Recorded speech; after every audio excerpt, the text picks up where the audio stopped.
Maria Bartiromo, otherwise known as the Money Honey, has been at CNBC for 20 years. She's now leaving. Now, in the past, I've told you she is the single worst anchor on television. She's actually worse than anyone on Fox. Well, since I've said that, she's decided, well, you know what? Why don't I leave CNBC and just make it official and join Fox? And that's what she's announcing now. She'll be going to Fox Business.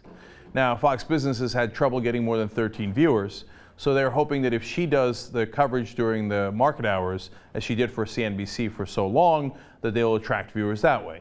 Now, I don't know how that's going to play out for them. I don't really care, because, I mean, CNBC and Fox Business, I can't think of two more loathsome channels who are pro the rich rigging the rules in their favor, pro Wall Street robbing us blind, pro crony capitalism. They're the worst of the worst. So, okay, she got traded from Beelzebub to Lucifer.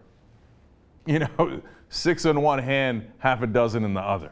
Now, if you're not convinced of that, and you want to get a sense of Maria Bartiromo and how she deals with Democrats and how she'll do on Fox News, well, great. We just have one representative interview for you, but we've covered dozens of these throughout her career. This is her interviewing Senator Ben Cardin. Now, does she challenge the Republican position? Not so much in this clip. She seems to not really quite believe in the Democratic position, but don't make the mistake of thinking she's just being a tough journalist. She never does this to Republicans. Never. We've seen it. She certainly doesn't do it to CEOs. And by the way, you'll notice in the middle of her questioning, her defense of the rich as well. Just she couldn't help herself. Watch. What kind of spending cuts are you planning to say yes to? What would you agree to? What are you going to give on, Senator, to get this done? Well, we want a balanced approach. We've already done. You want a balanced approach. No, but we've already Everybody's done. saying that over and over again. Okay. But why don't you explain to our audience what that means, sir? Well, first, we've already agreed to $1 trillion of domestic spending cuts. That's already been done.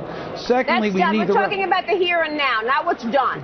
But you know what it is? Every day, you and your side, you come out and say that the other side is not a balanced approach. And then they come out, the Republicans come out, and they are saying that the Dems plan is not a balanced approach. Are you guys just incompetent or what? I mean, if you can't do this, if you can't do what the American people pay you to do, why don't you just step aside and put somebody in there that actually can get a deal done? We are prepared. We were prepared for a $4 trillion deal. We're prepared to move forward, but you can't do it by yourself. So then how come you're not moving forward? Then what's the problem? How come you? Because the American people are so tired, and they are really tired of the lawmakers thinking that the American people are stupid.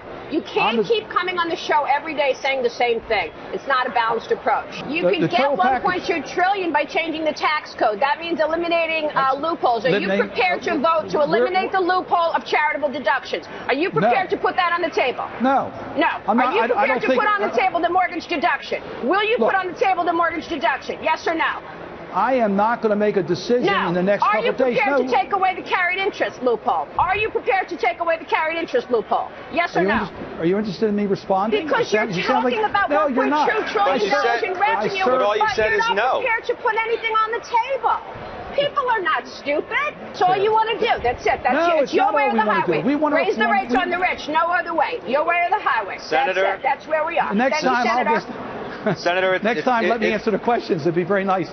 How dare you? You want to raise rates on the rich? You want to raise rates on the rich? No, they're my friends. Don't do that. I love them. Okay, listen. Man, I would have regulated on her ass. He let her get away with far too much. You say you have a balanced approach, and the Republicans say they have a balanced approach. How am I supposed to know? You're supposed to do your fucking homework. Okay? And you're not supposed to say, oh, well, you both say it, so it must not be true. You're supposed to figure out what is a balanced approach. Does one side say, hey, look, let's take from taxes and let's take from spending? Yes, one side does say that. Another side says, no. No raising taxes on the rich ever. No balance at all. I just want to take it from the poor, the middle class. I want to take it from spending cuts. Now, of course, that's the side she's on. And now she's going to make it official by moving over to Fox. So please spare me all your BS about how you stand for the American people. No, you stand for the people on Wall Street.